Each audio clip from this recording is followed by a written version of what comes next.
So yesterday we mainly focused on the performance and analyzing the performance of tax revenue. And I've actually showed you can do, there's lots of methods to do it. And you must actually look what is the data telling you to decide which method to use and how you're going to portray your data so that it makes sense to you and to your whoever you report to or in your reports that you're putting together.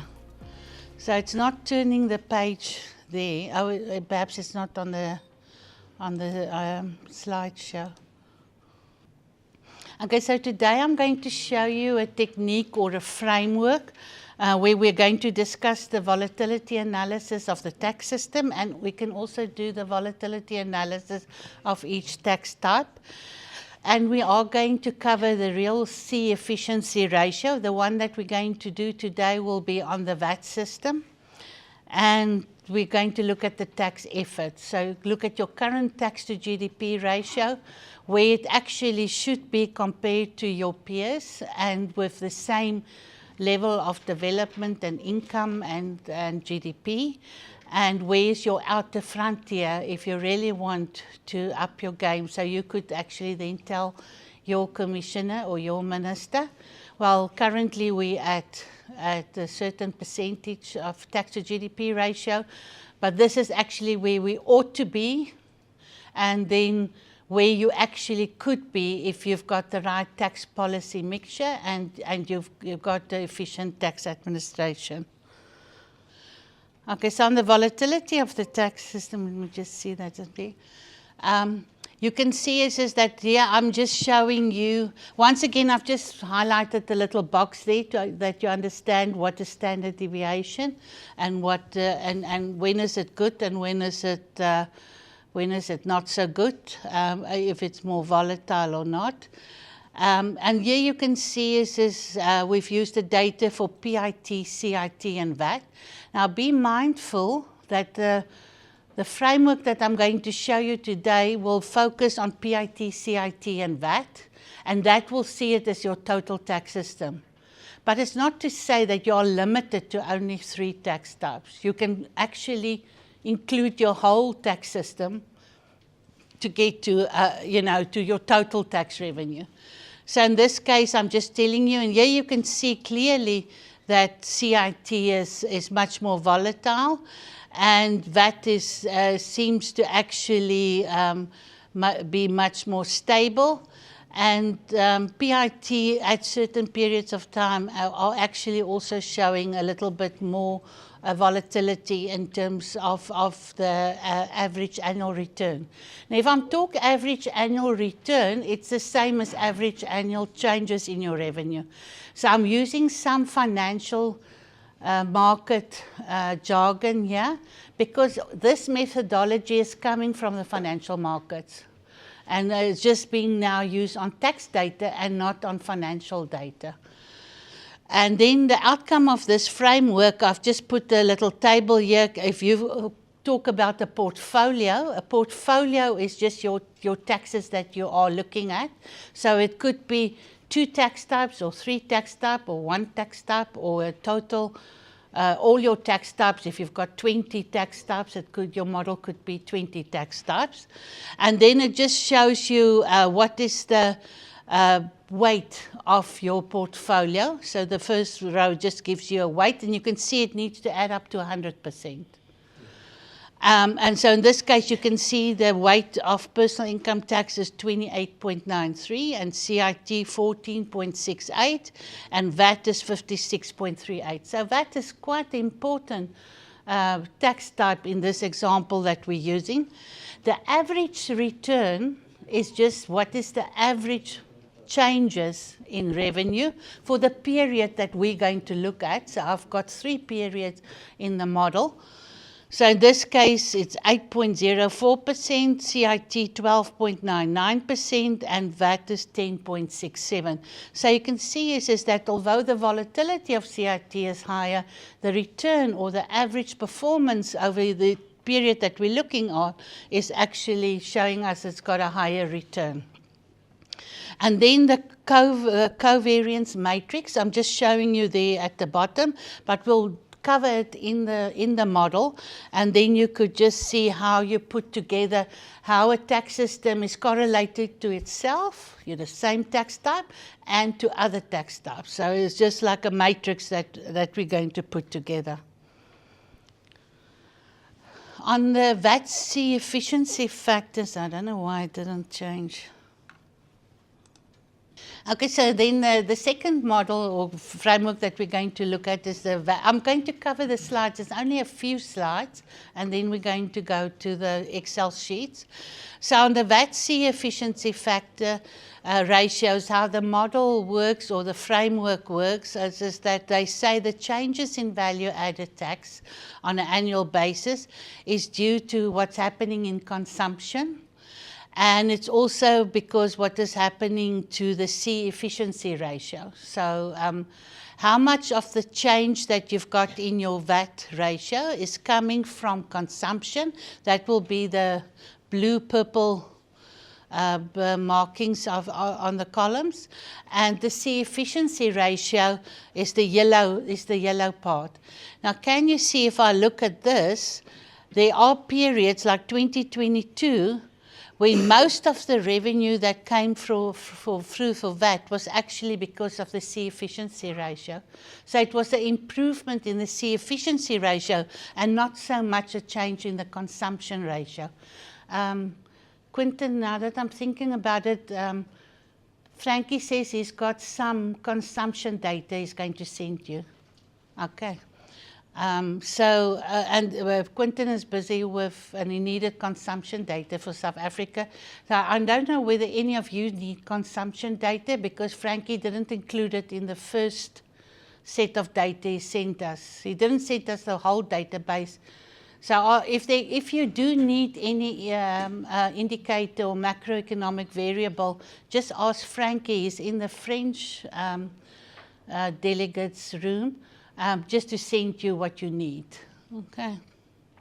And then on the consumption ratio is just telling you how much consumption has changed. And can you see in 2019, we actually had a decline in consumption, but can you see that efficiency ratio made up for the collection, for the VAT ratio?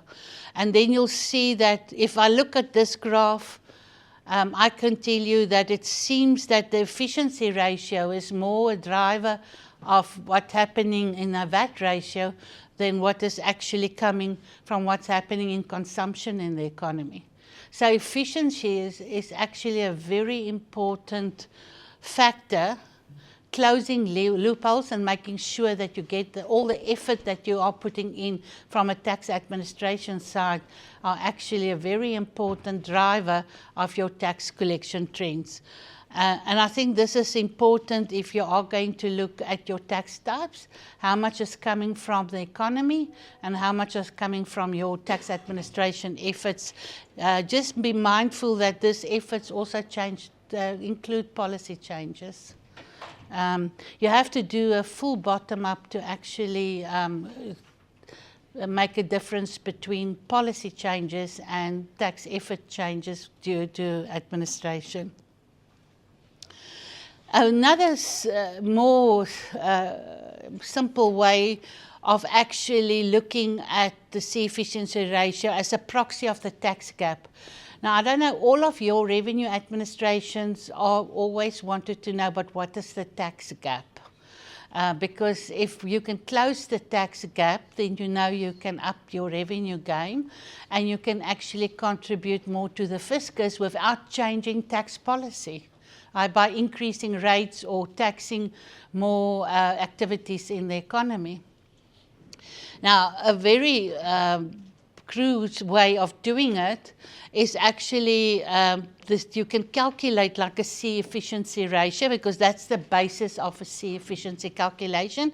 So you'll take your tax revenue, you divide it by your economic tax base, and you divide it by a tax rate. And then you'll get, for example, a C efficiency ratio of 69.4%. So if you deduct that from 100%, you'll see the tax gap is 30.6%. So if you want to do a quick calculation and you've got your tax revenue and you've got your economic tax base, You just divide it. So how much of each of your points of your marginal tax rate are actually you collect tax revenue based on your base. So you must also remember that this tax gap includes tax administration efforts, gaps, and policy gaps. Now, yesterday I had a triangular here on the screen, and I've sent it through to 2 countries that have asked for it to show, but you've got the policy gaps on the left-hand side with the tax expenditures and exemptions, and then you've got the tax administration gaps on the right-hand side that includes audit gaps, non-registration, and also non-filing and non-payment of taxes. Then I think it's, I'm just saying here is that tax gap is tax policy gap, so that is tax expenditures and exemptions plus tax compliance gaps. And then you can calculate. Now, it's very easy to do it if you've got like a uniform standard rate, a VAT rate system that's got one standard rate. And then it's easy to do this. It's more complicated if you've got like a two-tier rate system, because then you will have to apportion how much of your revenue in your base is to each tax rate. And then I would say CIT has also got a marginal tax rate, so you should be able to, with a marginal tax rate on CIT, use the gross operating surplus to do a tax gap. I think the most difficult one will be PIT, because PIT has got a graduated tax rate, but I think if you use an average of the graduated tax rate, you will also have a sense of the tax gap. You must also remember a tax gap is not precise. The tax gap is an estimate. So tax gaps, the value of tax gaps are actually to look at tax gaps over a period of time. So did your tax gap narrow or did it broaden? So you're not looking at the tax gap for a particular year. You look at it in context with previous years to see whether you see a narrowing of the tax gap or a broadening. And if there's like a broadening of the tax gap and it's widening, then you must ask yourself, is it because of tax policy measures or is it because of tax administration? And if you aren't knowing one of the two, you could actually just do a simple deduction and see what is the rest.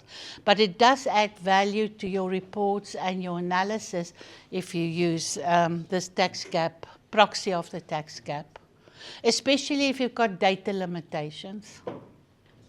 Yes?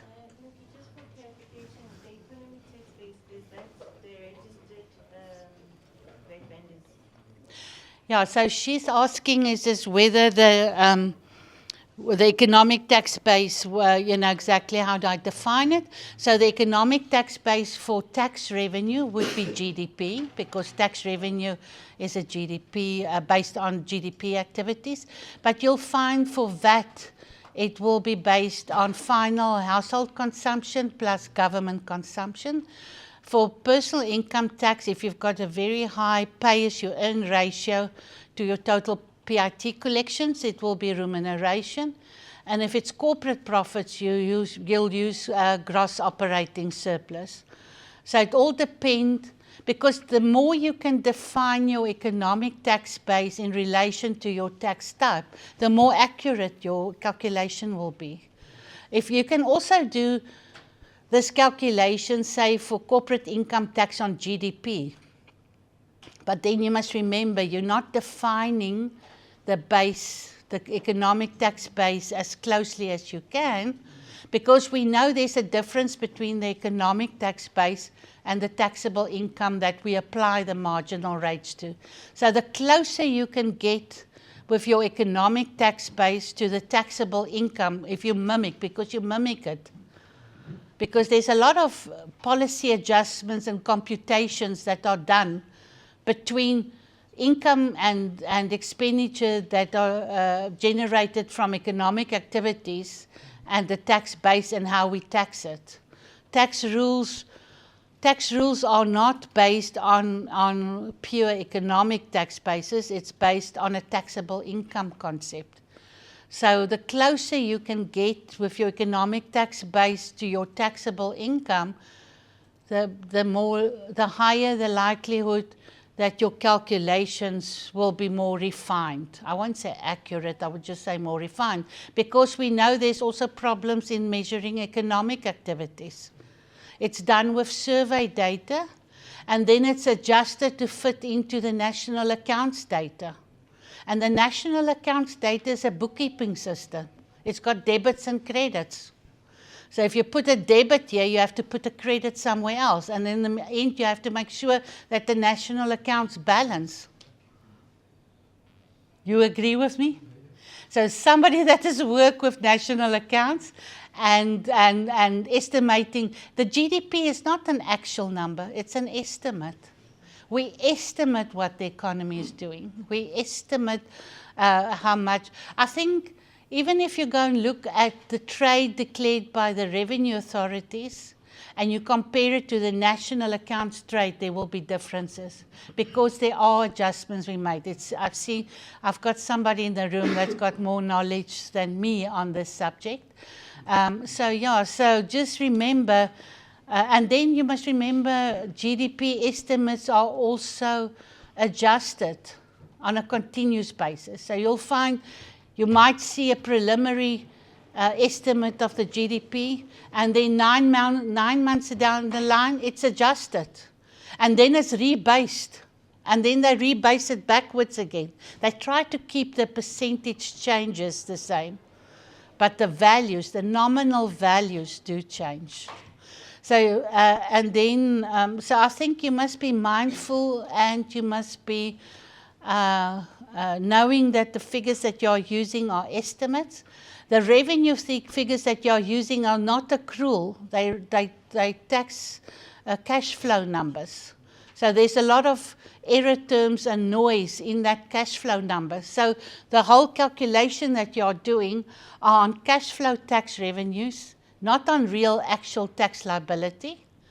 And you're also using an estimate of what is happening in the economy. The only advantage you have is that if you stay consistent with your methodology, over time, you'll see a trend. And then you can make a deduction and say, well, this is what is happening with the tax cap.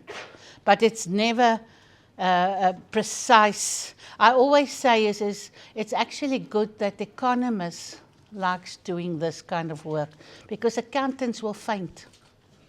If you ask an accountant, add up 1 + 1 and get 4, they will say, no, I'm not going to accept that.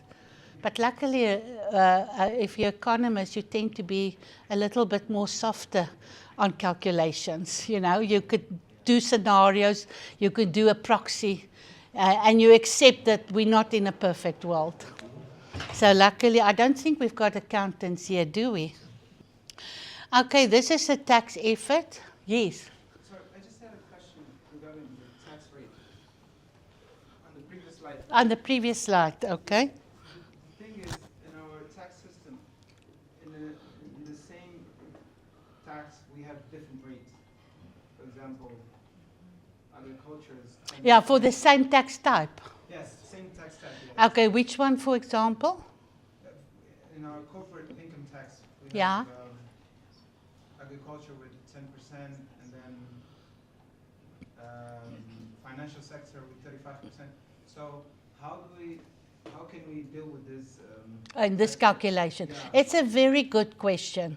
So how I would approach this is, I would say is that, do you know how much of your revenue are coming from the agriculture sector? Yeah, we could extract. And then do you know what is the economic base of your agriculture sector? So you will do a sector analysis. Okay. And then you'll use the rate for that sector. Okay. So that's a very good point on how could you use this when you've got different rates for different sectors. And I know in South Africa we've got a graduated rate for small business corporations, and we've got a marginal tax rate for large businesses.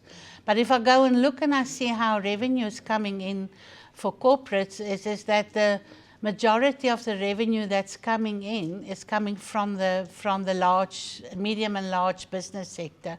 The small businesses are really a minute part of the total collections. But if you want to be accurate, you should then also split those that pays a graduated rate and those that pay the medium and large companies paying a marginal rate. And then for personal income in our tax system, the tax rates are progressive. I don't know how to say that in English. So you start with 10% until you get 25. How can we deal with this? Okay, so that's what I said is that if you've got, like, we call it a graduated rate, so it's progressive. And so you've got income brackets and you've got rates. So I would say is that if you're going to do it for personal income tax, I will just use the average rate. Okay. You then just stay consistent with all your years that you're analyzing and state what you've used for the rate.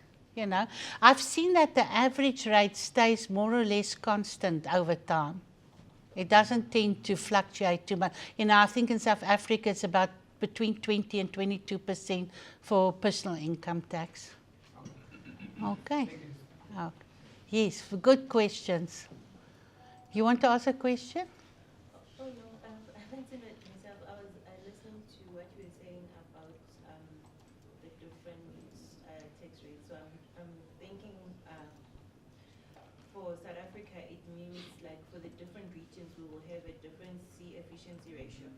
Because, for example, like with my region, it's more SME dominant than like the overall SARS overall is the big corporates, LBNI. So it means with the different regions within a tax authority, will have different C efficiency ratios. Yeah, so that's also a very important component. So what she is saying is that if you do in South Africa a regional view of your tax system, and many of the economists in SARS has been allocated the regions, so they need to apply techniques and frameworks on the regional data. And we've got two sets of regional data. We've got one that excludes the large business centers, and like she's saying, they're mainly focusing on the small and medium enterprises in the region. And then you need to get a base that you are happy with that will actually reflect how you can actually calculate, the tax gap. So yeah, I think you now know what to do. Hey?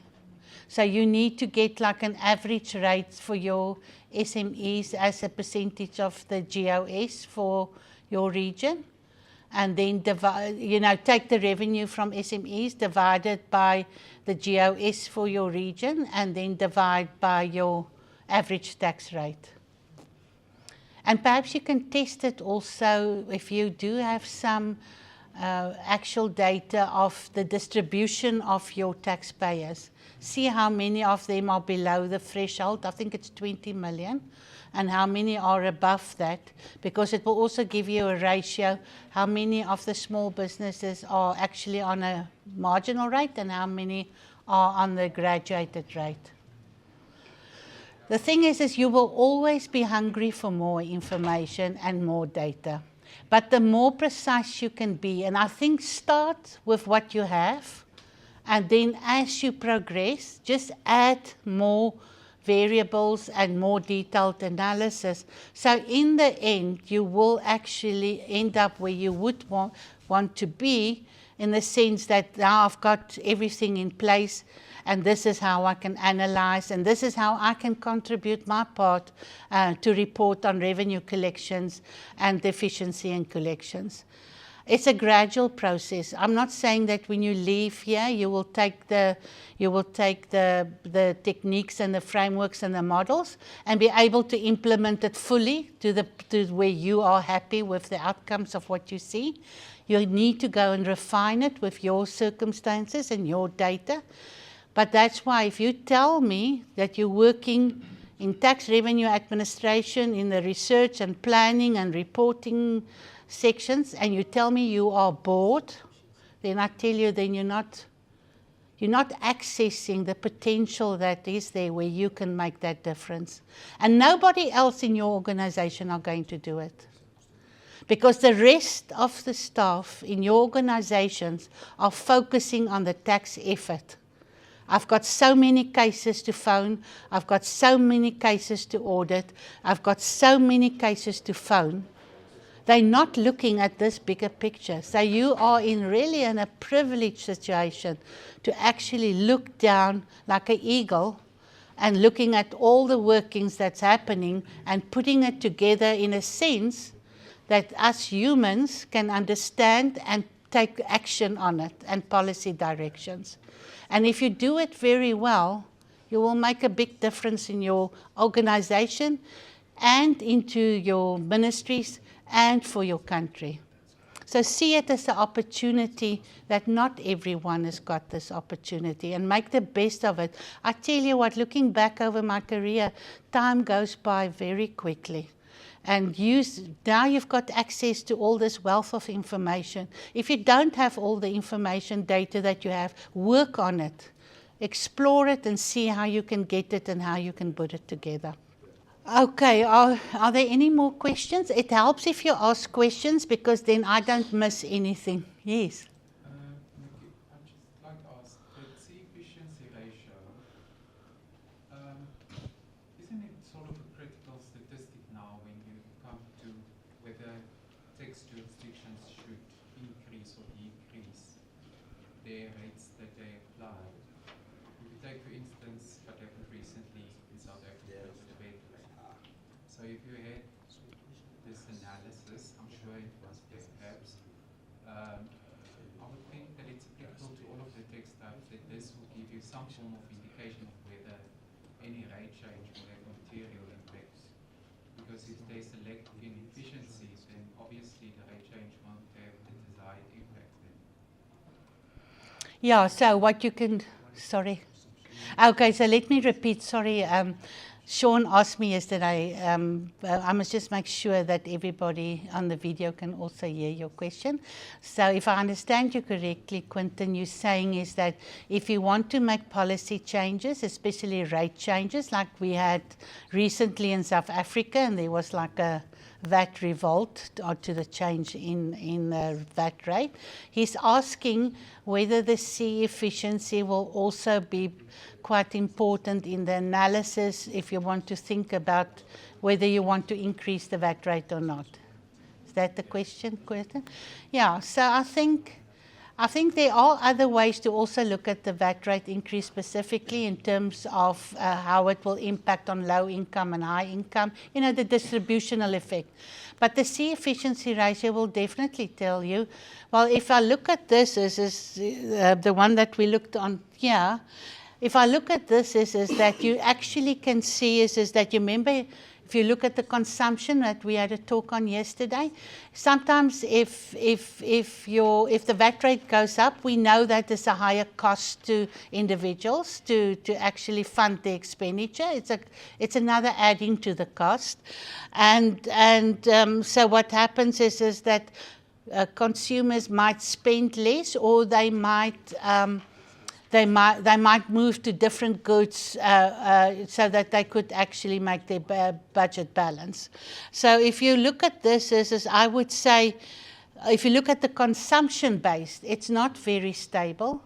It doesn't contribute on an annual basis a constant percentage to it. So the C efficiency is actually much more of value than the consumption-based. So I would then redirect my analysis to look at what's happening to this propensity to consume and the consumption that's happening in the economy, and build a little more analysis into that so that you can actually contribute to any policy changes in VAT. And then you must remember there was also a proposal that we increase the zero rating. And then it's going to impact on your efficiency calculations. Okay. And you'll see when we do this model, you can actually build in that into your database, into your analysis sheet. So I think I hope it inspires you to actually see how you're going to apply it and how you're going to add value, because this is just a technique that that I'm showing you, but when you go back to your offices, you can actually refine it and see and what all the levels that you are able to use it. And please make sure that you give us research papers for the ATRN.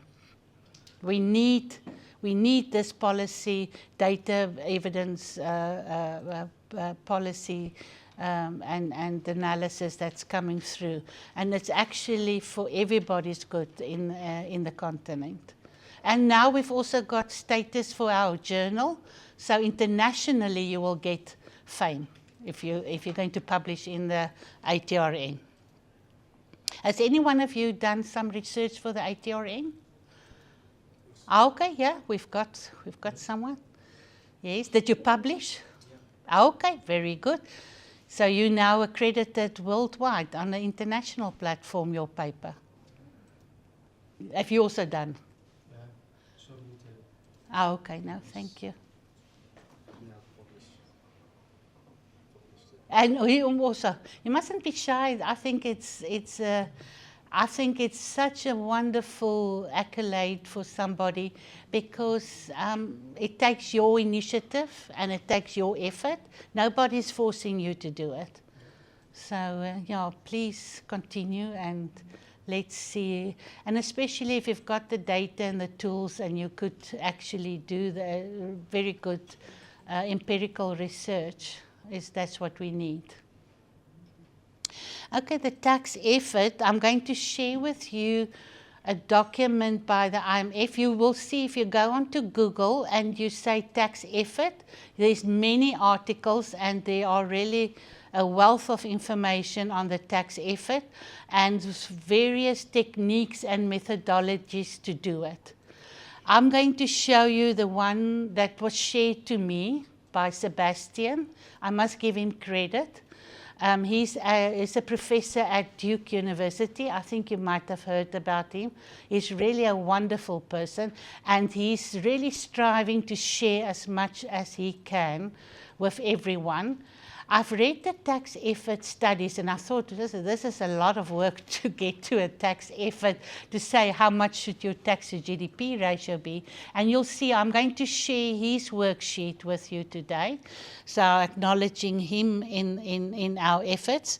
And so this graph is based on the World Bank data. World Bank has created a data set with countries and also with tax to GDP ratios and per capita and agriculture and trade. So a lot of variables have been created in this data sheet. You do have a copy of it, so I'll show you how to use it in a minute.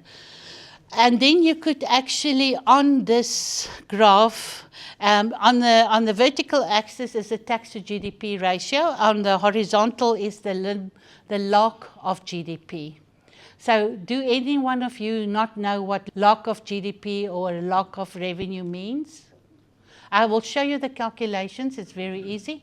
But what the log means is that when you look at nominal figures, you'll see that you've got really an exponential way. If you look at the graph and you see how it actually exponentially increases. So the values are very far away. So somebody's knocking.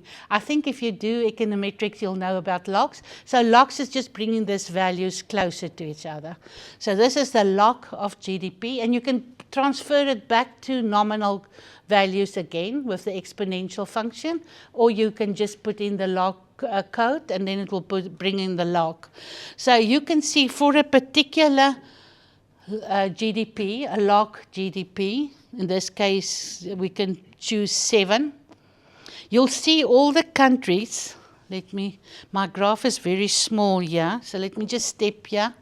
So you'll see all the countries on this log GDP. And then you'll see what is the tax to GDP ratios if you read it off on the vertical axis. And then you can actually see where your country is. And this red dotted line that you see is the trend line. There's the formula with the coefficient on the top right of the graph. And this is the saying is that is almost the mean. That is, if you look at all these countries, if you're below that red dotted line, you're below the mean. If you're above that dotted line, you're above the mean. But does that say that's your capacity? Because you want to know, where am I now? Am I below the mean or above the mean? And where could I be with the right policies and the right administration effort? What is my potential? And that will be the outer frontier. What they say, it will be these points on the outer side. So now you can go, say for instance, we take this line, log. Can you see the outer line is 25.1%? So now you have to go to that country and see what is the tax. Their GDP is similar to your GDP. Or you find 22.9, 18.9, 16.3 is above the mean, but you might be 7% or 11%. Then you have to go and select those countries and see what are those countries, how's their tax structure, and how's their compliance efforts, and what do you need to up your game to determine what will be your potential tax to GDP ratio. Does that make sense? Perhaps if we do the data, it will make more sense. So I've just put in some definitions here, so when we talk about it, that we're all on the same page. So the tax effort refers to how effectively a country collects taxes relative to its potential tax revenue. And then it's an index that measures the ratio of actual tax collections to be predicted or potential tax revenue a country could collect based on its economic and social characteristics. Because you must remember, each country, the trade and the agriculture and the manufacturing has got a different proportion on how they generate income in the economy. And then you want to know but where can I predict it against my potential, and see how much could be my tax effort. The tax capacity refers to the maximum amount of tax revenue a country could potentially collect, that outer line that I show you, given its economic size, structure, and other relevant factors. Tax policy also plays a role here. If you don't use all your tax handle and you don't taxing it effectively, your base is too narrow, or your rates are too low, or your tax effort, your compliance ratios are high, then of course it's going to impact on your tax effort. So this is a measure of how much of that potential tax revenue is actually collected. It's essentially a measure of how efficiently a country utilizes its tax instruments and systems. I think this is all for today. Are there any questions? So today we will do the volatility framework, we'll do the C efficiency framework, and we will do the tax effort framework. Okay, if you want to, please open up your Excel sheet on the volatility analysis. Tell me when you're ready or when you're not ready. It's 10 o'clock, so we're perfectly on time. We're breaking for tea at 11 o'clock, and then we'll do the other two frameworks after tea time. And there was a request from the French delegates. They want us to meet tea times to discuss and meet each other. So they're going to have coffee with us because their space is very limited there. Who can speak French in this class? None. I said to them, I think we'll have some French-speaking delegates, and but some of them, are you speaking French? I wish. Oh, you wish. And but some of them do understand a little bit of English. So let's see how it goes. Because also if you want to ask questions and you want to build a relationship and share information, I think it's quite good. So we'll have tea together. So they might knock on the door if we're not done. I said, call us, we'll come and join them. Apparently, they're very lively. They talk a lot. I don't know whether they do a lot, but they talk a lot. Okay, everybody got their sheet open? Okay, so you see the first one is just like an application sheet. This one you can use if you want to fill in your country data. Okay. Okay, so this is where we start. Remember I spoke when we were going through the slides. You had a copy of this on the slide. So the portfolio is nothing more than your tax system. So somebody in the previous class said, but they don't like the word portfolio. So if the word portfolio, you don't want it there, change it. Okay, just put in tax revenue. Portfolio just means these are the 3 taxes that I've put in this basket. But if you want to, you can change portfolio to just say tax revenue. So PIT, we set as 28.93%, 14.68 and 56.38. Now you'll see is I'm going to show you there's a file, there's a sheet that you actually show these actual numbers and then calculate the weight to get to 100%. And like I said, in this example, I'm just showing you the 3 main tax types. In South Africa, this covers about 80% of our revenue. In countries, it might be less in trade or customs duties. We've got some customs delegates here that's working with customs data and excise data. So you could actually decide how you want to compile your portfolio, whether you want to do it for just your main taxes or whether you want to do it for all your taxes. So it's up to you. The average return is just showing us what is the average return that we have here for this period. And you will see in this first example, I've used the total period. I've used the period from 2607 up to 2425. So this is, I'll call it the volatility for total time period. So for the total time period that we have, I've used that annual percentage change, and it's called historical data on tax instruments, average annual percentage change, and here I've just called it the average return. If you want to, you can call it the average percentage change. And then I just want to show you, it's always nice to use a graph because a graph tells a picture. And here you could see is what is the average annual returns from 2006-07 to 24-25 for these 3 main tax. And as expected, we can see CIT is really following the business cycle. And then surprisingly also PIT is quite volatile in this example, and then you'll see is that VAT is the least volatile. So now you've got an idea, you've seen your taxes, you've seen your portfolio, you've seen how your taxes reacted, you've got a visual map of it, and now you go back to your analysis. And you also have to set up the data. In this case, I've put in excise, but I haven't used it in the calculations.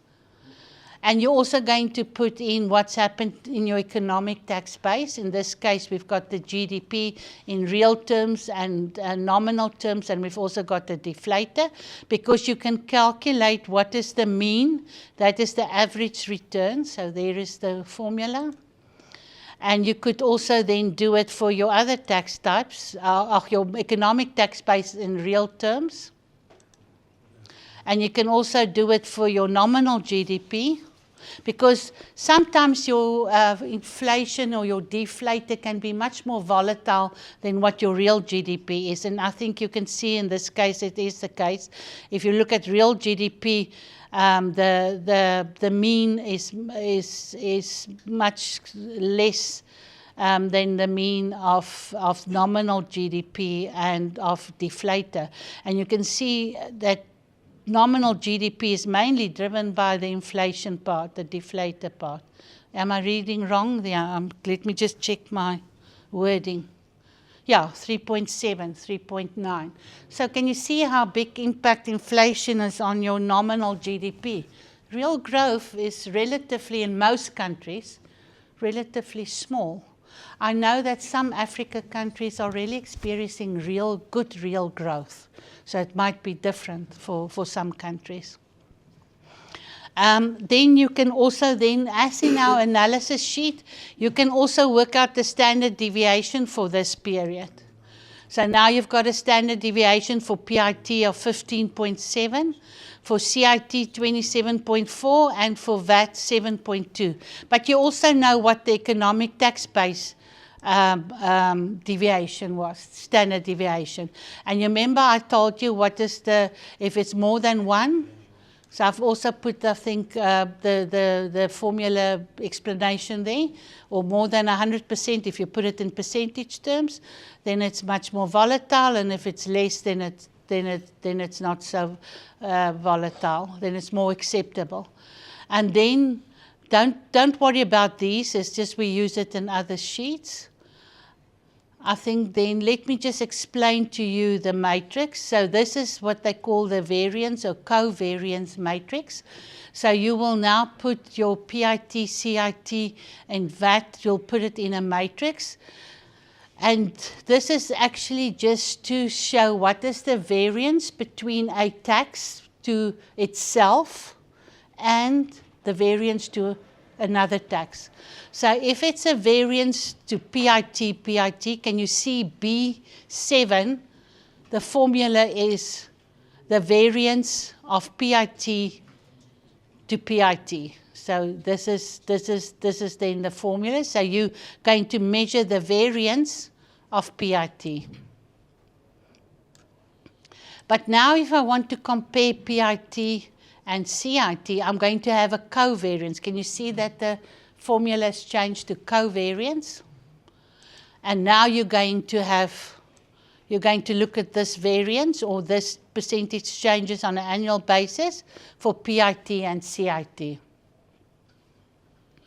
Because what you're doing is that you not only want to know how volatile is PIT on itself, you also want to know how does it correlate with CIT. So you're doing a covariance. Then similar to VAT, so what you're going to do is you're going to do the variance of PIT to the variance of VAT, and you're going to call it covariance of these two data series. Then similar, if I go to CIT, CIT will just, CIT to PIT, because this is the PIT to CIT will be these two columns. If I just do CIT to CIT, it will just be the CIT column. If I do VAT to CIT, it will be VAT and CIT. So there it is. So do you understand the matrix, and do you understand why it's set up this way? It's just going to say well, I've got a tax within a portfolio. I've got I'm looking at a return of one of the elements in my portfolio, but when I compare it to the other elements, I want to know what is the covariance, not only the variance on itself, but also the covariance to other tax types in the matrix. And so you will continue with this table, and you will do it for all. You will apply the formula, whether it's just a variance. So this one you'll see if it's VAT to VAT, it will just be a variance. So the covariance will only be when you need to compare two data series. Okay. Then the variance terms is just adding up the variance by each tax type. So yes, you will see the variance for PIT, and PIT to CIT, and PIT to VAT. So you'll just get a total variance here. And similar for CIT, you will just add up the CIT variance, and then you'll get the variance terms for VAT. But you're also not only interested in what is the variance to itself and to other taxes in the portfolio, you are also interested to know what is the weighted return. because taxes that's got a bigger weight will have a bigger impact on your portfolio than what will be a tax that's got a lesser weight. So now you're doing a weighted return. Once again, if you don't like the word return, just say weighted percentage change. Okay. So now you'll see is all you're going to do is you're going to take your portfolio and you're going to, your weight of your PIT. I'm going to show you the sheet in a moment. And then you're just going to multiply it with the average return. And we've seen the average return stated here below. And then you're just going to get a weighted return. So similar for CIT, you are also going to take the portfolio, the weight of CIT, and you're going to multiply it with the average return, and you're going to get the weighted return. So coming to the right-hand side here, if you want to see but what is the total variance, you're just going to sum it up because you've already got it, yeah? You're also going to look at the standard deviation. So you're just going to say SQRT. Now that's why you need that data analysis toolkit that I showed you yesterday. So you all need to have the data analysis toolkit open because this formula is in your data analysis tool pack. So it just is a square root. So it's just the square root of your variance. Is that one. So it's part of your standard deviation calculation. And then you're going to have the return, but it will be the weighted return, not only that is the return, the average return, and this is the weighted return. And now you've got a coefficient of variance of 75.8. Yes. How do we interpret the weighted return? How do I interpret? The weighted return. How do I interpret? Oh, the weighted return. So what it does is it just takes the average changes of a tax type with the weight in the portfolio. So the weighted return just means is you multiply the two together. So the weighted return, so I don't know whether I'm explaining it very well to you, but if you look at the weighted return, it's just multiplying what is the weight of the tax in the portfolio and how much was its average return, and then you get a weighted return. I'm going to show you how to get the 28.93 in a moment. Okay. So my question is, how do I read this? For example, what does it mean 1.9? 1.9%, what does it mean? Oh, 2.3%. Oh, this one. Yeah, what does it mean? Yeah, so it means is that if I weight my return, I'm not taking only this return, the 8.04, I'm taking the weighted return. So the weighted return is 2.33. Can you see CIT, the average return was 12.99, but the weighted return, because it's got a much smaller weight, it's only 1.91. But VAT that's got a higher weight is giving you 6.01%. So the weight is, we work with a weighted return if you're also going to look what is the impact on the economy, because different components of your economy has got a different weight in giving you the outcome of what your economy is performing. So weighted returns are a very important concept.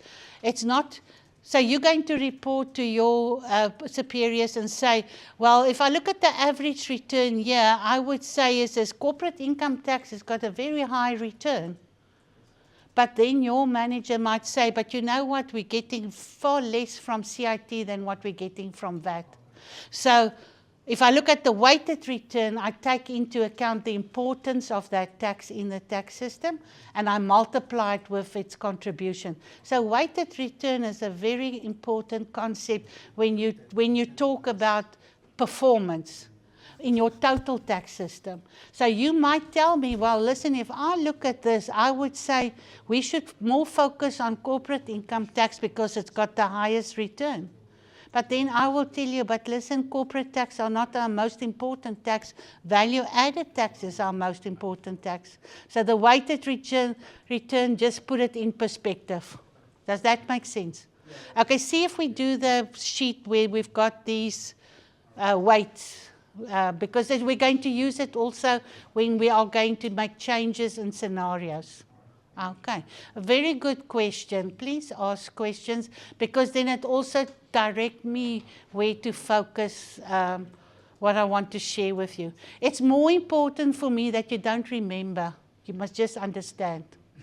Because you've got the sheets, you've got the manual, you've got the Excel sheets. You will see what was done, but it's more important for me that you understand. You don't need to remember, because you've got it. Okay. And I want you to go and apply it. That's more important for me, for you to interpret what you're doing, because everybody can populate a template, but it's not everybody that can talk to it. So his question is very important, because how do I interpret the weighted return? How do I use it? Why is that important? And you must have the sense of why that is a very important figure to look at. Okay, yes. In addition, I think the weighted return also shows how different tax type return affects the overall tax return. So I think it's more accurate than the average return.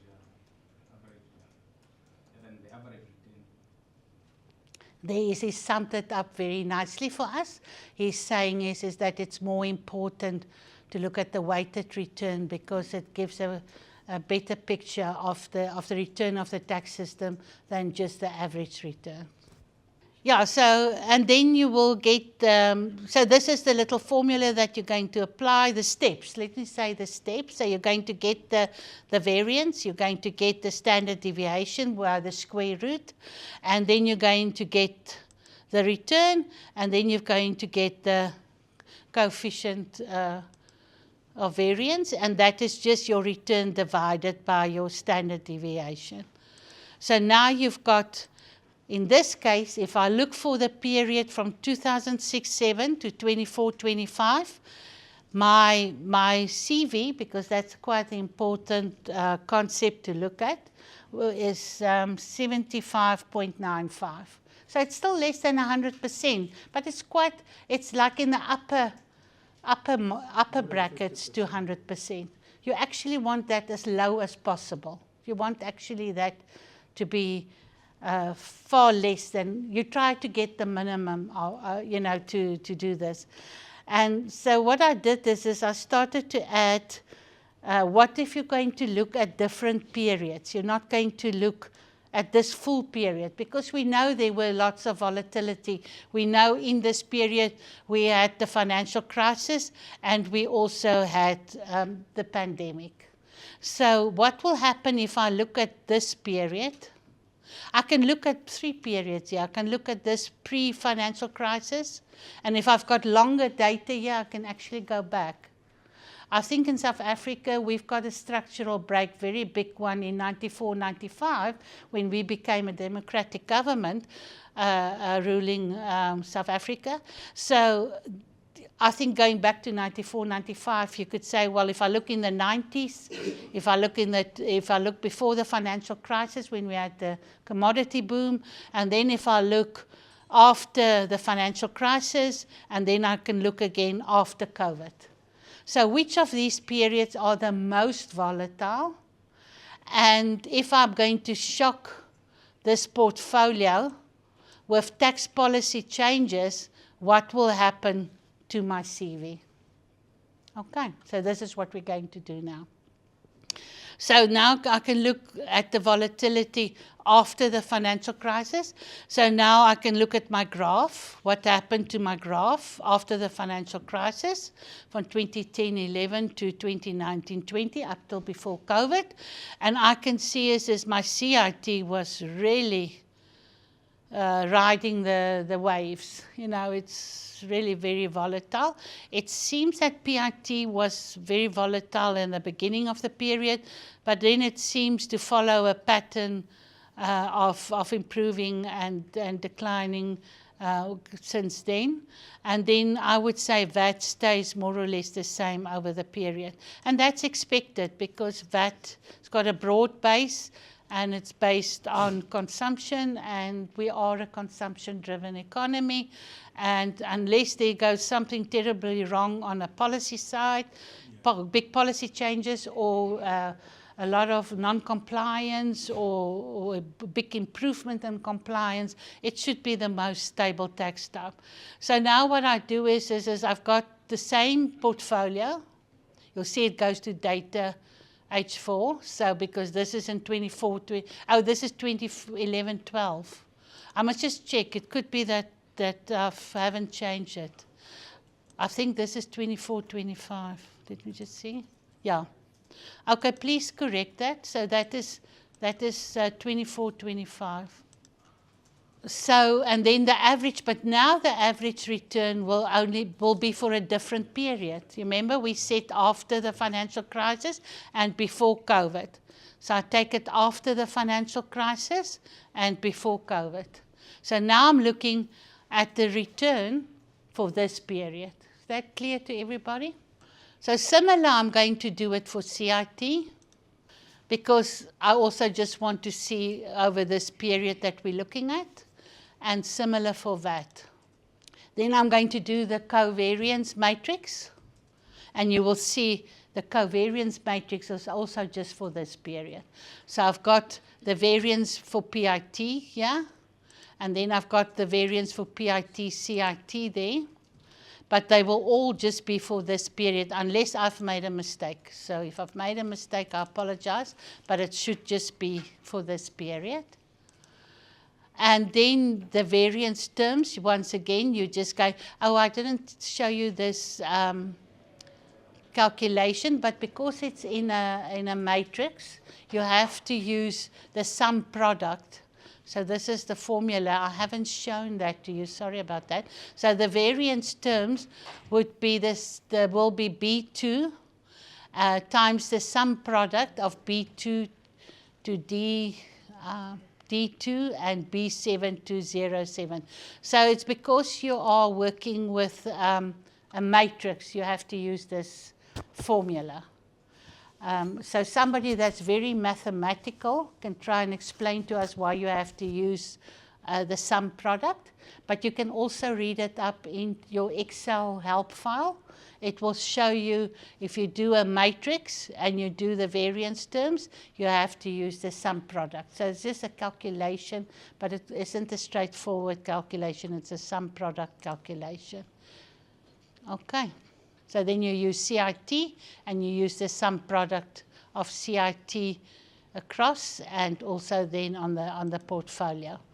So the weighted return, once again, the discussion that we have is that you apply a weighted return and then you just apply again the variance. You look at the variance and you look at the standard deviation. Again, it's the same formula, the square root. And then you just do the return, you just add it up, and then you calculate the CV based on our formula of the return divided by the standard deviation. And can you see that it's less? That's also important to know. If you just give your manager or you do a report and you say it's 75.95, I might ask you, so what? Is it different to anything else? And what must I compare it to? So either if you are going to do this, you have to put it in context. It's the same with the graphs and analysis that we did yesterday. So now I can tell you, if I look over the whole period and I compare it to after if I take out the two crisis structural breaks that we've got in our data, I can stabilize our CV to 70.82. And that's important to know, you know, what is the volatility of your tax system over time and for different periods when you start comparing and looking at structural breaks. Once again, is that if you go down here, I've just done it for pre-financial crisis and then post-financial crisis. So you're going to use this part that is colored in blue if you're just going to compare, because this will just be for after the financial crisis. I've left the other scenarios there. I've left the other calculations there. I've just so that you can compare it to each other if you are going to look at different periods in your framework. And then we've also got the volatility after COVID. And can you now see how that has changed? It's 98.34. So we are actually in turbulent times. If you want to forecast tax revenue, we've got the highest coefficient variance if we look at the 3 periods that we've done here. You know, if we look at the whole period, if we look at after the financial crisis and we look after COVID. So that must tell you something. If you way off with your forecast, and your commissioner asks you, but why are you getting more inaccurate with your forecast? Then you say, well, sir or madam, I can tell you that our volatility of our tax system has worsened from 75 for the total period to after COVID to 98. And that volatility makes it just much more difficult to forecast revenue. And I've also done a graph here so that you can actually see what does it look like, because now we're looking at this period and you can see is PIT is just way down for this period. And VAT also picked up here. Surprisingly, CIT seems to be more stable. But you must remember PIT and VAT are actually your main tax sources. If you look at their weights here, you can see is that they've actually got the biggest weight. So they are important for your portfolio and for your average return. Okay, so except for me not showing you that variance terms, just remember it's a sum product. So I want to know if there's anything that you would like to ask or add, or that you're not unsure about if you have to go and apply your own country data here. Do you think it will be useful for you? Okay, are there any questions? I'm now going to go to the scenarios. So in the scenarios, the first scenario that I've got here is the compliance scenario. I'm going to show you in a minute how we got to it. So the scenario compliance is on VAT. So we're saying is that if a C efficiency ratio was done, you'll see when we do it, and it was seen that it's 3 billion, the gap. So we said, let's do a scenario, we close the gap. And we work out what will it do to our portfolio if we're going to close the compliance gap. That is what is standing there. Close the compliance gap. So what will happen, and we know that we're working on the compliance gap of VAT. So when we're going to add more revenue to VAT, the weight of VAT in the portfolio will increase. Here you see it's going to 65.74, and here you saw VAT, the weight is 56.38. So, and I'm working on the scenario compliance only on the average return after COVID, because this is the most relevant. So I'm just using the period after COVID, okay? Because this is the times that we're living in. That's useful to know, but we don't have those circumstances. We're currently in these rows after COVID. So the scenarios have been placed on after COVID, and you've got the average return there as we've calculated it when we go down here. But now we've got a bigger weight for VAT. So applying the covariance matrix again and working out the variance terms and the weighted return, then we can see what happened to our CV, our coefficient of variance, and it came down to 87. You remember it was in the 98, the previous one, after COVID. Now you have to compare it to this one, 98.34. If we can close the VAT gap, we can bring down the volatility of our tax system to 87. So that's positive, and it's quite a huge reduction in your volatility of your tax system. The next scenario is what we did is we say, well, say for instance we've got a VAT threshold increase, and we want to see so this is my portfolio that I had in 24-25, and now I'm saying but I'm going to increase my exemption threshold. So I'm going to increase my tax expenditure. I'm going to say that firms that usually I had them below a certain amount didn't need to submit a VAT return, but I'm going to increase that threshold, and many more firms will now not be paying VAT because they will be exempted. They're below the threshold line. How do you know how to calculate that? You have to go to your tax return data and see how many firms do you have that are actually contributing below that threshold and the previous threshold, the suggested threshold and the previous threshold, and see how much revenue you're going to lose. Can you see now the VAT in the portfolio percentage comes down to 52.6%. What happens if I get less? If I change my structure of my tax system by now getting less revenue from VAT, I'm still using the COVID period as the mean return. But now can you see what happens to my volatility of my tax system? Unacceptably high. Now I'm going to 121.9%. So it's got a huge impact by making a decision, a policy decision, and changing the weight in your portfolio and what is the weighted return of those taxes in the portfolio. And if you calculate then what happened to the volatility of your tax system, it does have a really meaningful impact that needs to be considered.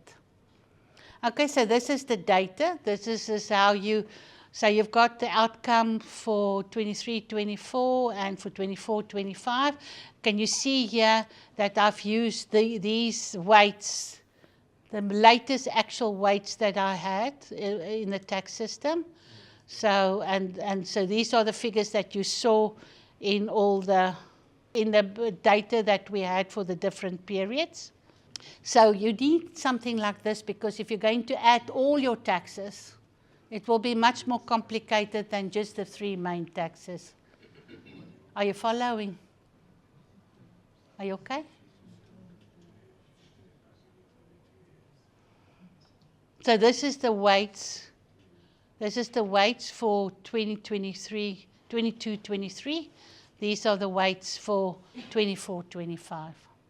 So you could also, if you want to do a scenario where you want to look, what will be the outcome if my tax structure or my portfolio looked like 22-23, or when my tax structure looked like 23-24. So you could do that if you've got a specific query or analysis that you want to build into your framework. In this case, I've just used 24-25 because it's the latest weighting that we have in the portfolio. But you are welcome to actually, for some reason or some question or some analysis that you need to add, you can also do a summary of the weights for a period. Or you could see, well, what will happen to the volatility of my tax system when we had the financial crisis or when we had COVID. Okay. Then on the scenarios, so now I've added, I'm using the post-COVID-19 period, and I've got the closing of the VAT compliance gap of 3 billion, and I've got the increase in the threshold simulated to cost 8% of VAT collected, or 400 million. Okay. So now I'm just going scenario 1, and I'm going to add the 3 billion. I'm going to have a new total here, and I'm going to have a new weight here. And you remember I showed you how the weight of VAT increases, and here I'm just going to deduct 400 million, and then I'm doing it from the target. So I'm using the target, and I'm using the policy changes on the target, and here you could see as then I'm getting the weight of only 52.9. Can you see how easy this is? More important for me is not how easy it is, but how you're going to use it, and how you're going to add value in your analysis of your volatility. You always read, when you go through budget documentation, even annual budgets, you read about the volatility. But it's a concept out there. But now you can put real numbers to it. Okay. Do your revenue authorities also talk about volatility? Now you can go and do the calculations for them. I've never seen one with a total tax system. So if you could do one with total tax for your country, it will be a first for me to see that. So I don't know who wants to attempt to do that for Friday. Yes. I have a question regarding the historical data returns. It's page 1 or 2. Any of this, yeah. How do you get the table? How do I get? This one, yeah. This one? No, the historical data. Oh, this one? Yeah. Yeah, this is just your return day, your annual increases or decreases in your tax types. So it's your tax revenue, and you just do what is the annual percentage change in your tax revenue. So this is now hard-coded because I took it from a file. But so you have to have your actual PIT revenue, and how much is the actual change in your revenue from one year to the next year. Okay. We just call it year return, but it's the annual percentage change in tax revenue. Okay. That's also a very good question. I thought you were dividing the tax by the... No, this is the tax itself. PIT, you must have a value here, a nominal value. Yes. How much have you collected in PIT? Yes. Divided. In one year to another year. Oh, okay. It's a percentage change. Okay. From 1 year to the next year. For PIT, CIT, VAT, and also for your economic base. So it's how much have your revenue changed from 1 year to the next year. So it's annual percentage changes. Okay, so it's a very important question that you just I told you that it's got some terminology here because this is what they use in the financial sector. If they work out what is your performance of your portfolio, this is what they use. Okay. So now you've all become financial experts, so you can become financial advisors. And you never know, you're coming to a tax course and then you can be a financial advisor in the markets. Okay, is it clear to everybody? Who's going to do the total tax system of their country? You can do it for a shorter period of time. You can perhaps just do it for after COVID. But it will be nice if you can include the period before COVID, because it just shows you how your tax system volatility has changed. You must remember it's all relative. It's the relative answer that you get that is of importance. You understand how the scenarios work? Yes. Yeah. So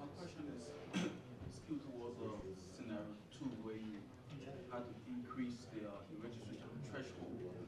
So for my home country, we are about to transition from GST to VAT. So currently, the current tax regime don't call for a threshold. How do we reconcile that in our own view? So you've got currently a threshold in your GST, or not? No, we don't have. And now you're going to introduce a threshold for your value-added tax. Yes. Okay, so what you need is that when your first returns comes in for value-added tax, you will actually have to compare how many of your vendors would have registered if you didn't have the threshold. And then you have to go back to your GST base, because there everybody was filing. Now you look at who's filing in your VAT base, and then you see those that are not filing for VAT but filed for GST. How much did they pay? And how much? I know it's a different base because GST is a different base to value-added tax, but it might give you a sense. If you convert those that on GST to VAT, you might find a conversion factor. You know, how much did they pay GST and how much are they paying now VAT? So you get like a conversion factor. If they paid 100 here, they're now paying 120. Then you've got a conversion factor of 1.2. So now you can apply that conversion factor to those that are now not filing VAT because there's an exemption threshold.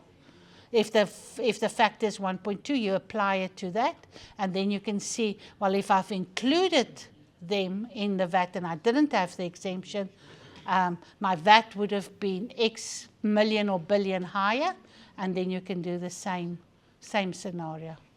Okay, so let's take the other way around, where our threshold giving is kind of low, because the VAT threshold incorporates more people that were not filing GST this time around will be filing VAT. How do we do that conversion as well? Okay, sorry, can you just repeat again for me? Okay, so assuming our current GST base is kind of more narrow, and then we introduce the VAT, and the VAT threshold is such that it incorporates more GST taxpayer, and what we see there is more than what we are generating from the GST. Okay, so then it will just be the opposite. So now what you'll see is well, I've now increased my base. I actually got more vendors, retailers or vendors in my base. I've increased the weight of my tax, and this is how much I increase it with, and this is what it did to volatility. Okay, so it will be similar like closing the loophole, you know, this scenario. If you're going to increase compliance. So if it's more revenue, you add it. If it's less revenue, you deduct it. But you need your tax return data to actually do policy changes. Unfortunately, policy changes do need tax return data, but I've seen there are several data analytics experts in this room, so we covered. I'm now going to discuss the VAT-C efficiency calculation or framework. And like I said before, it's developed by the IMF. There's also a paper on it. So if you go and Google it on Google, you will find the paper on the C efficiency ratio for VAT. And then it will just give you more clarity and more background on this framework. I'm just going to show you a way that you could do. This is what they call a top-down approach. We know that if you do a bottom-up approach where you also analyze the impact of policy changes and compliance changes, you actually get a more complete picture. If you want to see how the VAT gap has changed, they call it a combination then of a top-down and a bottom-up approach. This one is just a top-down approach. It's based on macroeconomic indicators.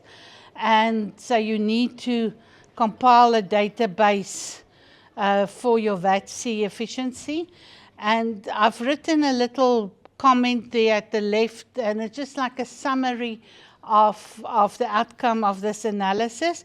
But you will also see there's notes to the presentation that was done by one of the delegates that was also getting training. So he's actually just summarized what's happened, what has been said in the paper, the IMF paper. But if you're not quite sure, and if I'm not clear enough in the definition and explaining, please, you can have a look here and see, what has been written there. So I'm just going to try and increase the spreadsheet so that we can see it all more clearly. So for this VAT-C efficiency that we calculated here, we did it for the period from 2016 to 2024. When you are going to do it with your country data, this is just an example. So you are going to use your country period that you want to look at for the gap, and what happened to your C efficiency factor. It's just the C efficiency factor is just telling you how well have you been able to manage to collect all the revenue due for value-added tax. Before I continue, I keep on forgetting, Quinton has asked, who asked for the tax returns for SARS or for South Africa, for VAT and for CIT and for PIT, the actual tax return? Was it you? We thought it was you. He said he remember. Okay, he got it for you. Will you talk to Quinton? Okay. If there's anybody else that also would like a copy, Quinton has managed to download it for us, and then he can share it. Okay. If you want it to be shared with everybody, if you're all interested to see it, that is just reflecting in the tax system at SARS or in South Africa, we can ask Anna to upload it and share with everybody. Okay, so the first, for VAT, we always use the final consumption. And final consumption will be not only household consumption, I think that is the most readily available. It's also the data that was shared by Frankie with you in the database. But we also need, if you want to have your base properly defined, then I think it's important to put government as a final consumer as well, but excluding salaries and wages. So it should just be household private consumption plus government consumption, excluding salaries and wages. And you should be able to get it in your national accounts data or from your statistical agency. The next step that you do is that you're just going to calculate your final consumption as a percentage of GDP. That is just to see what, that is that blue that we want to see what happened to consumption in the economy. Did it decline or did it increase? So you will just work, there's a calculation there that will show the GDP in column T, and then you will just take E divided by T and you get a percentage.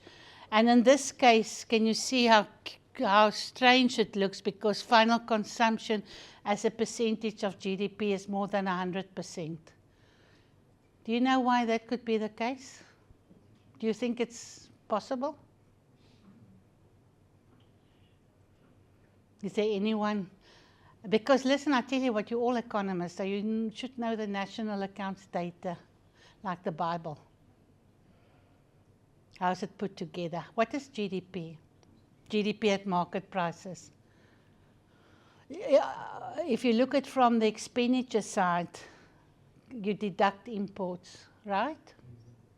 So you've got consumption expenditure plus government expenditure plus investment plus exports minus imports, because you are measuring what is the production in the economy for a specific year. You're not producing imports. It's taking away your GDP calculation. So what could happen is in this case, How this is possible is your imports must be very big to this country to be able to be more than 100%. Usually it's not the case. Usually there's a balance, even if you deduct the imports, your consumption will still be a smaller percentage. It might be a high percentage, might be like 70% or 65%, but it's very rare to see it actually above 100% unless your imports are really big. But it doesn't matter because we are going to use the ratio change. So you must remember final consumption is like a propensity to consume. So this is an indication what is the propensity to consume in this economy. We're using GDP at market prices. So imports are deducted. So it seems that it's a very high consumer-driven economy here. And then you just, in the next column, you're just going to do the percentage change in this ratio. So you're just going to say, but how much did that ratio change? So that gives you an indication on how much did consumption change, you know, whether it changed negative or positive. So you'll see in this case, it's positive, and then it goes negative over the COVID years, and then it stays exactly the same in almost the same in 2022. Then it increased, and then it. So it's actually usually consumption patterns tend to be more stable, and it doesn't change to the extent that we see the changes here. So you must remember, because the GDP could change a lot. And it could also be that consumption was impacted for some other reason. To analyze these ratios, you actually need to do more analysis.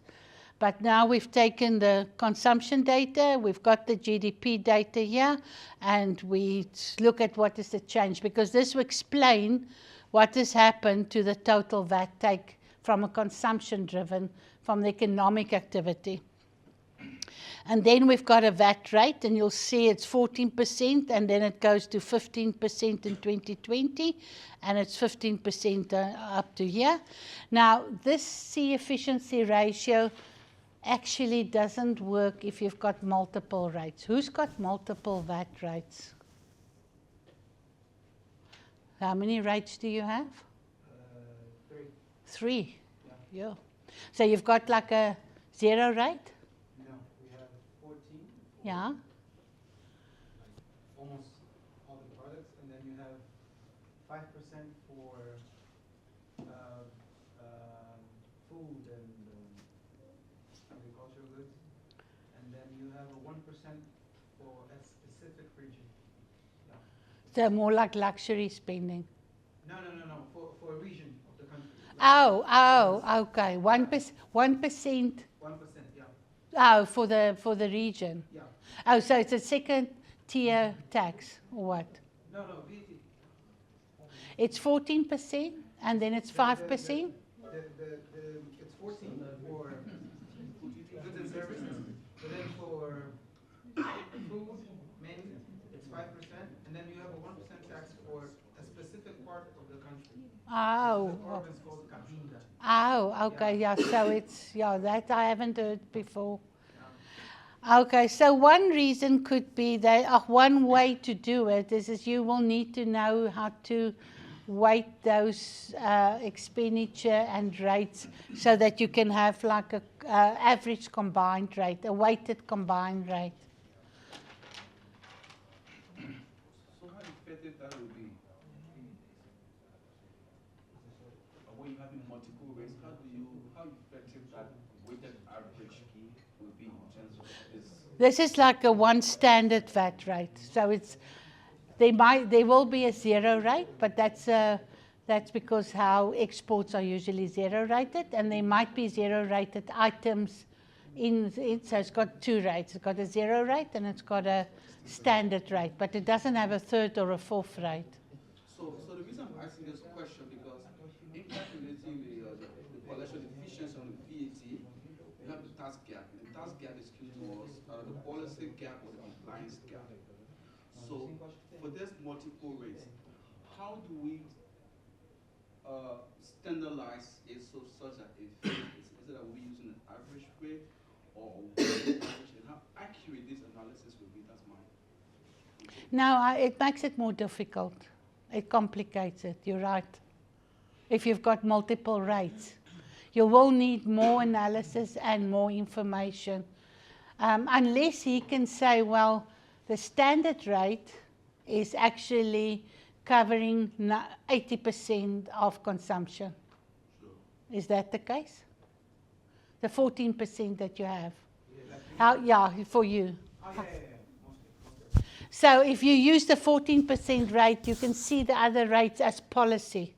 Okay. Because you must remember the gap includes policy gaps and it includes compliance gaps. It's not separated. But if you feel that your 14% covers most of your consumption, you just have to be mindful how you analyze it. You know, if you feel you need to actually put your consumption in which consumption, like food, is taxed at 5%, then you can have a separate table with consumption on food and have a 5% rate. So what is your rate?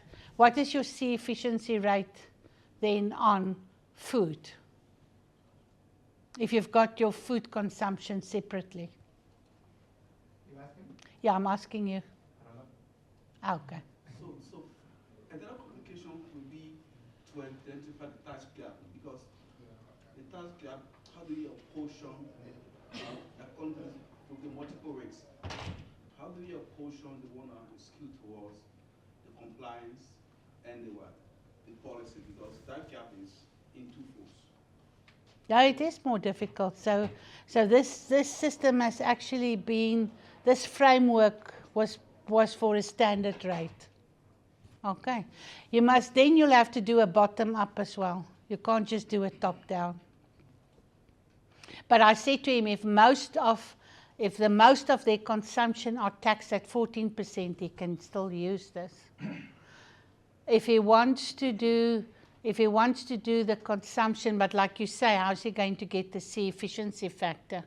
Unless you can see how much VAT that you get just from food consumption. But it will be difficult in your VAT system because a VAT vendor might be selling food and other goods and services. Another question. How efficient would that measurement be? For example, our economy is very informal, and most of the goods are not subject to VAT or are traded in an economy which VAT does not apply. So do you think that measurement will still be effective? Okay, yeah, so there's a lot of papers that you also can read on informal sector and the impact of informal sector on the measurement of the economy, and also the informal sector on the tax revenue that are collected by a country. Perhaps I can say it to you this side.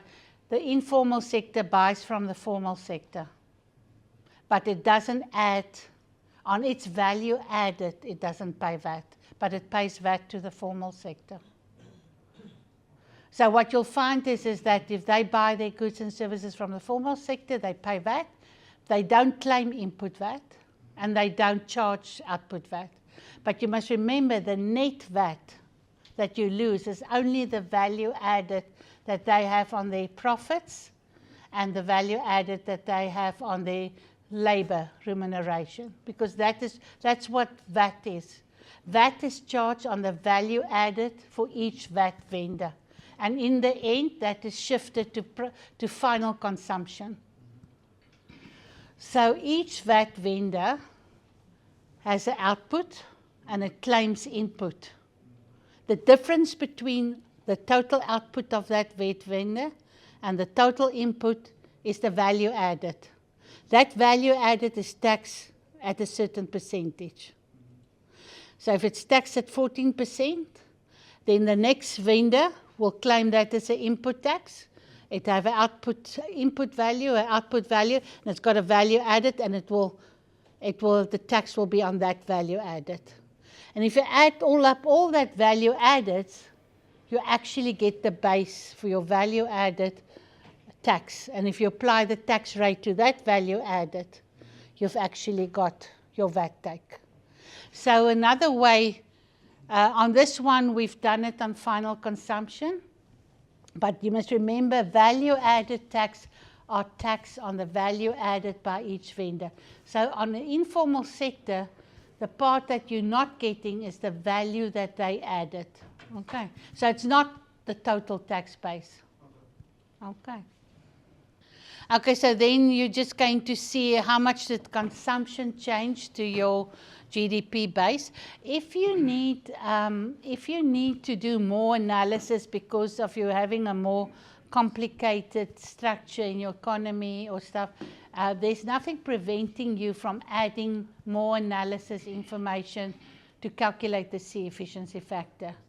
And like I said, is that if you're going to combine it with a bottom-up approach, what you see from your tax returns, you actually then can also see what policy changes has done and separate it from your administration efficiency factor. Okay. Another thing about, yeah? Yeah, I wanted to say there's always a margin of error in this computation. And you find that the most important thing is to say when we've got this data and this conclusion, despite the margin of error, what is the impact on the decision-making level? What is the impact on the strategy that we want to, from the information that we are deriving from that? So the strategies, they don't really need a very accurate position, but they need pointers to say the data is pointing us to a particular point.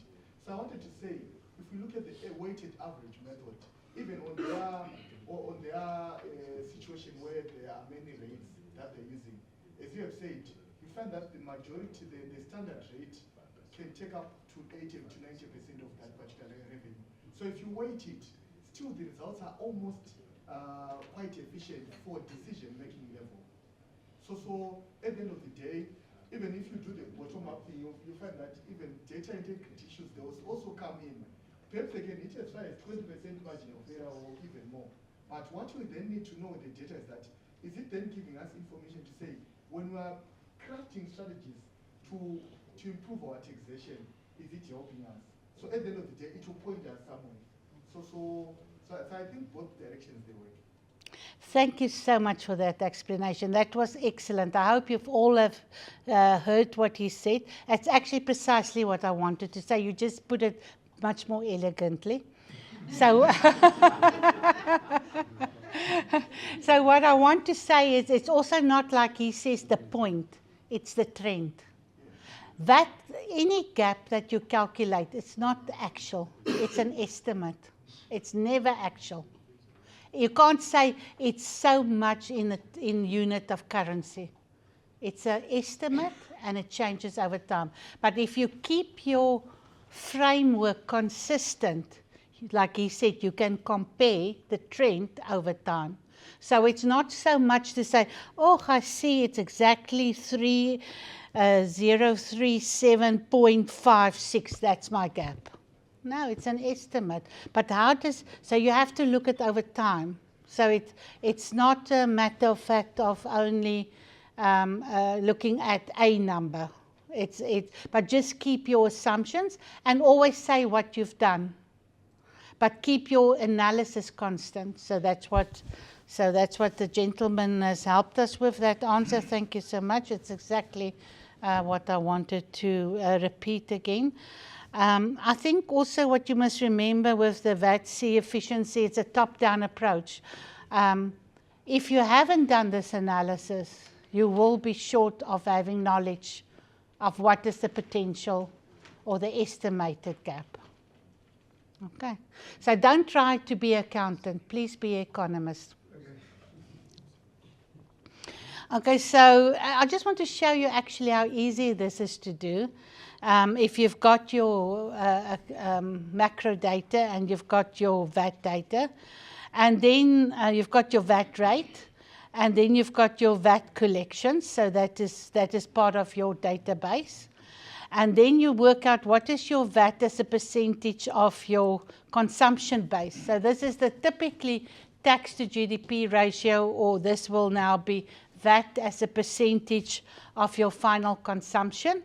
And now you could see is that at the rate of 14%, if I work out how much VAT I've collected as a percentage of my base, I've only collected 6.3%. And if I look at over time, I see that did increase to 8.5% because I've had a rate change. So you'll see the trend is showing improved collections as a percentage of the consumption, but I think it's mainly because of a policy decision. The policy, there was an increase in the VAT rate, so you collect more. So, I mean, if you collect less, then you know there's more evasion. It's like a wealth tax. If you put up a wealth tax, you actually collect less tax because they do changes to their situation not to pay the tax. But unfortunately, VAT is broad-based. It's on all the consumption that you have. So if there's a change in the rate, you can say, well, my VAT as a percentage of final consumption, your effective rate has actually increased, but it's still far less than your standard rate of 14 and 15%. So what explains that difference? Policy gaps, like exemptions, big informal sector.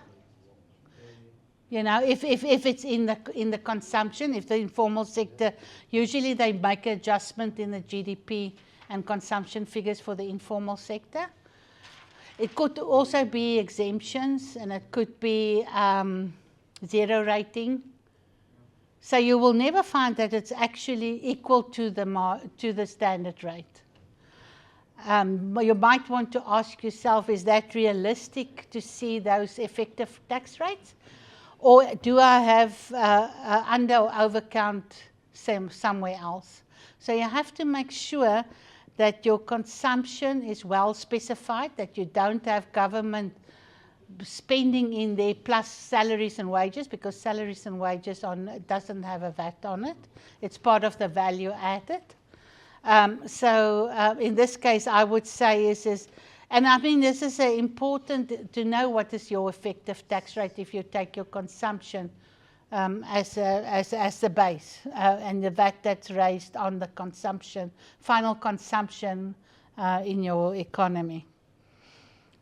When we're going to do, in the second leg, we're going to do what should be your refunds, because refunds can also, you must remember, this VAT that we collect, the refunds also have an impact on there. Yeah? So the VAT column, is it domestic and import VAT, or just which one VAT? Yeah, so that VAT is for both. It's a net VAT. So it's also got refunds. It's got imports, refunds. It's all three elements of the VAT system. So it's domestic, domestic VAT, VAT on imports, less refunds. Yeah, so it's an important question. So which one are you looking at? And we know that VAT on imports are eventually claimed back if it's not by a final consumer. And we also know that VAT refunds can be under audits, so it also impacts on the actual cash flow collections.